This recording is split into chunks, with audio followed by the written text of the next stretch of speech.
Hay momentos en la vida en los que el ser humano cree que lo tiene todo bajo control. Momentos en los que el poder, el éxito o los logros personales comienzan a nublar el corazón. Y sin darse cuenta, empieza a tomar decisiones que no nacen de la fe, sino del orgullo. Eso fue exactamente lo que le ocurrió al rey David. Un hombre que había sido escogido por Dios, un hombre conforme al corazón de Dios, un hombre que había derrotado gigantes, que había vencido guerras imposibles, pero que, aún así, no estaba exento de fallar. En un momento de su vida, David tomó una decisión que, a simple vista, no parecía tan grave. Ordenó hacer un censo del pueblo, contar a los hombres de guerra, medir su fuerza, evaluar su poder militar. Pero detrás de esa orden había algo mucho más profundo. No era una simple estadística. Era una señal de que su confianza ya no estaba completamente en Dios, sino en el número de hombres que tenía. Y ahí está el problema. Porque cuando empezamos a contar con nuestras propias fuerzas, cuando empezamos a confiar en nuestros recursos, en nuestra influencia, en nuestra capacidad, dejamos de depender de Dios. Y eso siempre trae consecuencias. El relato se encuentra en 1 Crónicas 21 y también en 2 Samuel 24. Y lo más impactante es que incluso las personas cercanas a David le advirtieron. ¿Por qué quieres hacer esto?, le dijeron. Esto no le agrada a Dios. Pero David insistió. ¿Y cuántas veces nos pasa lo mismo? Sabemos que algo no está bien. Sentimos esa incomodidad en el corazón. Escuchamos advertencias. Pero aún así, seguimos adelante. Porque cuando el orgullo habla, la conciencia se queda en silencio. Y el censo se hizo, y cuando todo terminó, cuando ya no había nada más que contar, David se dio cuenta de su error. El texto dice que su corazón le remordió, y ese es el momento clave. Porque el problema no es solo fallar. El problema es no reconocerlo. Pero David sí lo hizo. Reconoció su pecado, lo confesó, y se humilló delante de Dios, sin excusas, sin justificaciones, solo verdad. Pero aún así, había consecuencias. Dios envió al profeta Gad con un mensaje para David, y ese mensaje era duro, directo, sin rodeos. Dios le dio a escoger entre 3 castigos, 3 opciones, 3 caminos, todos dolorosos. Primero, 3 años de hambre en la tierra. Segundo, 3 meses huyendo de sus enemigos, siendo derrotado. Y tercero, 3 días de peste en el pueblo, una plaga devastadora. Imagínate ese momento. Tener que elegir cómo vas a sufrir las consecuencias de tus propias decisiones. No es cualquier cosa.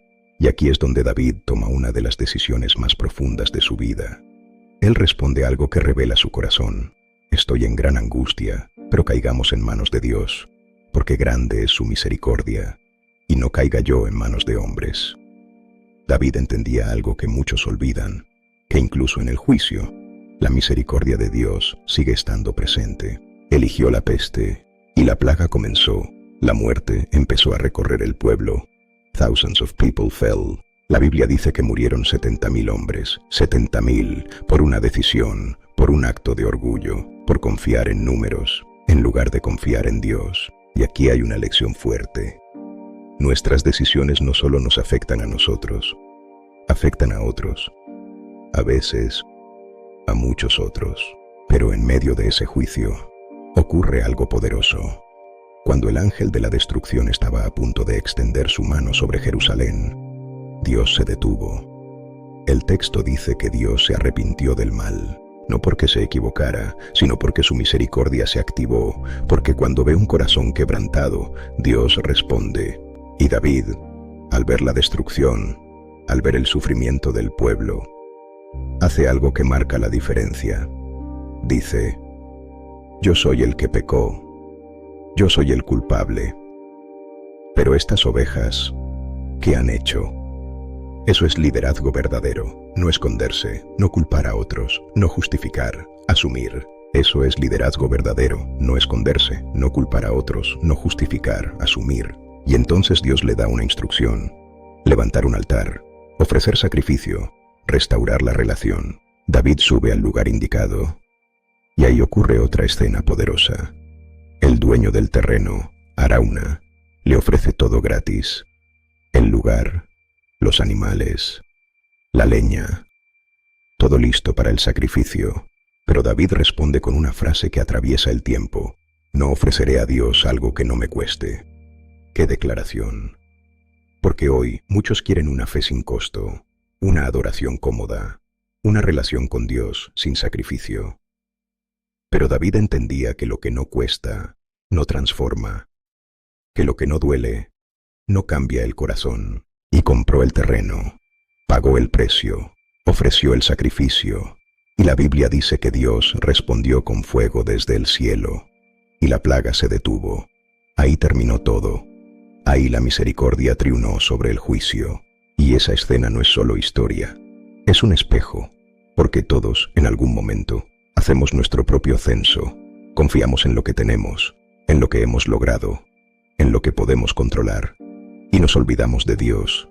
Pero también, todos tenemos la oportunidad de hacer lo que hizo David, reconocer, arrepentirnos, volver y entender que la misericordia de Dios es más grande que nuestro error. Pero hay algo más, el sacrificio, porque restaurar la relación con Dios siempre implica algo: tiempo, orgullo, hábitos, actitudes. Siempre hay algo que soltar. Y la pregunta es, ¿estás dispuesto a no ofrecerle a Dios algo que no te cueste? ¿O seguirás dando lo mínimo, lo cómodo, lo que no te incomoda? Porque ahí está la diferencia entre una fe superficial y una fe real. David cayó, sí, pero también se levantó. Y eso es lo que define a un hombre conforme al corazón de Dios. No que nunca falle, sino que sabe volver. Hoy, esa misma misericordia sigue disponible. No importa cuán grande haya sido el error, no importa cuántas consecuencias estés enfrentando. Si hay un corazón sincero, Dios responde, porque su misericordia sigue siendo más grande. Y tal vez hoy es el momento de dejar de contar con tus propias fuerzas y empezar a confiar otra vez en Él.